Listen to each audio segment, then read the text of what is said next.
Hey guys, how you doing today? My name's Nick. I'm going to be talking today about dreams and following your dreams.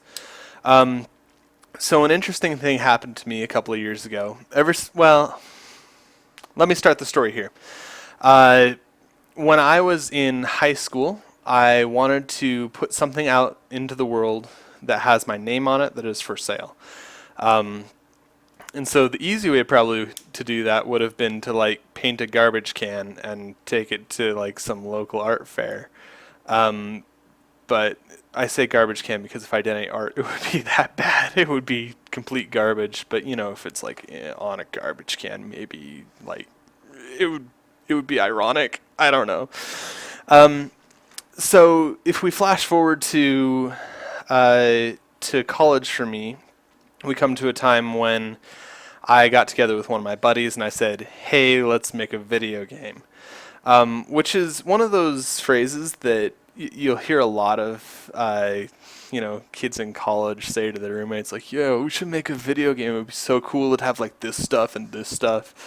Unlike those people, I actually went ahead and started learning how to do it. And I had a couple of really exciting experiences along the way. I actually have a slideshow for this too, but it's in awful, terrible, horrible order, and I apologize for that.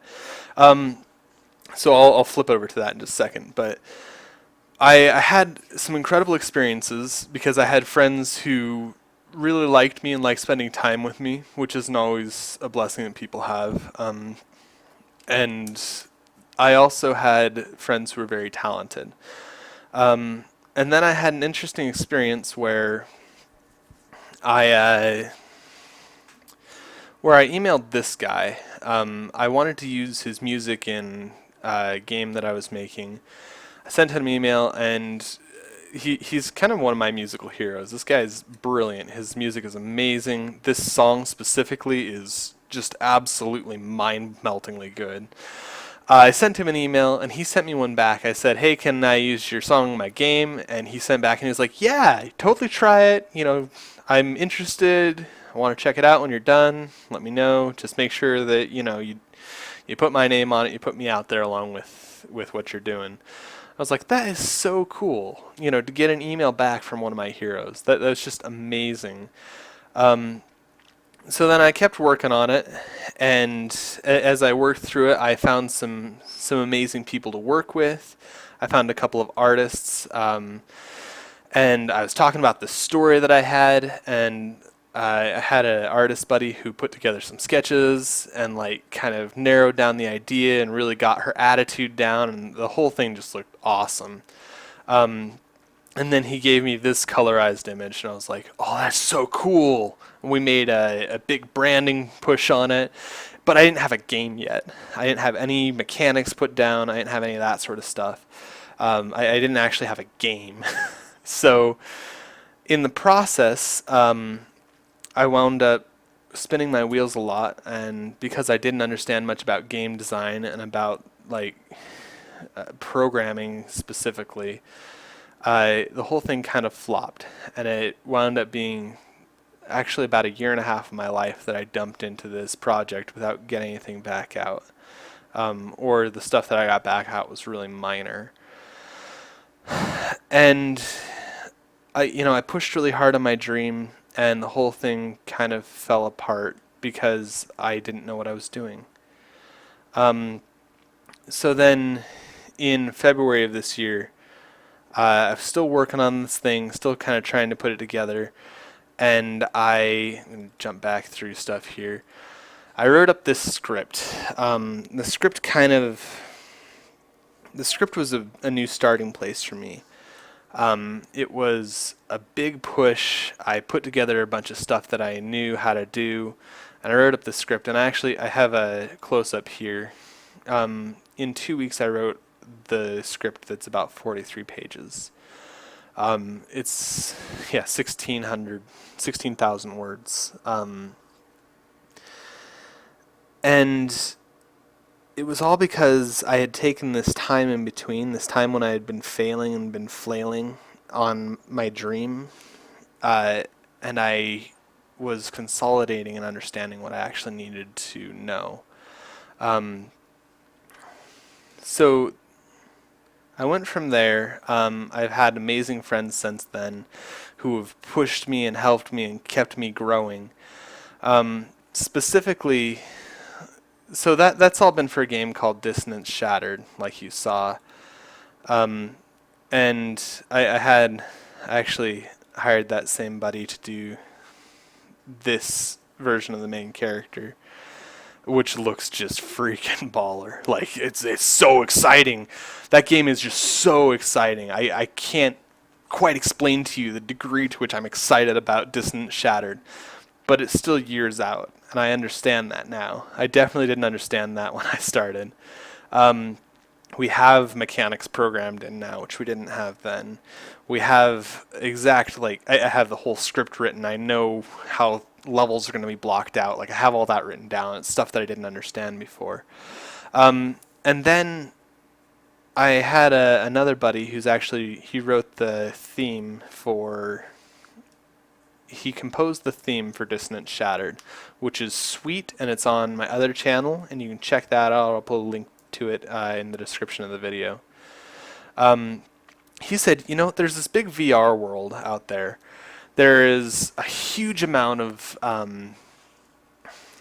there's been a big push on VR, and VR tends to have, VR stands for virtual reality games where you're like playing it inside the computer. If you don't understand virtual reality, go look it up, because I'm not going to be able to explain it to you very well. But it's a virtual reality game. And Kevin came to me, he's like, hey, there's this Google Cardboard, which like you put your phone into and it just functions as VR, and people are producing games for it, and it's like a super cheap way to get into VR, and we should produce something for it because there are only a dozen or so games for it right now. And I was like, yeah, sweet, let's do it. So he and I have kind of been working on this side project, and we've been digging into it. And because I gained all this knowledge about, you know, level design and about game design in general, I've been able to throw together Encompass with Kevin really quickly. I mean, it's going to be about 6 months now, but if you compare that to normal development time for a virtual reality game, that's pretty solid. And we're hoping to release that in November. So that's just so exciting that we're going to have a game on the market for sale, ready to go in just a couple of months. Actually, like a month and a half now. So that's kind of where I am on my dream right now. I still don't have... So the point is this. When you... Let me go back to my face real quick here. The point of all this is this. When you have a dream, you'll have lots of dreams flow in and out of your life. Little dreams that come in and you're like, hey, you could try this, it might be fun, you enjoy this kind of thing. What makes it a dream, like a dream proper, is that you devote a lot of time to it.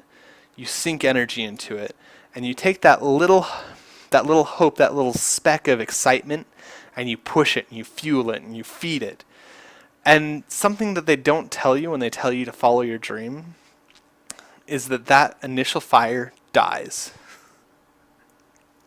That spark, you can feed it and it'll grow, but the initial fire will die.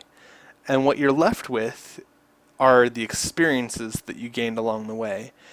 And what you're left with are the ashes to be able to birth a new, better, stronger dream. And this is, in my opinion, one thing that sets people who are successful, people who are hopeful, apart from the rest of everyone, is that when their dream dies, they look at the pieces and they say, what have I learned? What do I have? They look at their failure and say, where do I go from here? And then they begin to push it anew.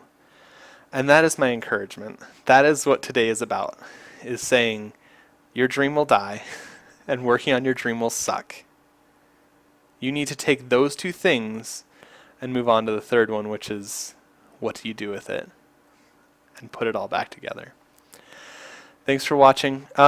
If you enjoyed this, let us know. We really need feedback.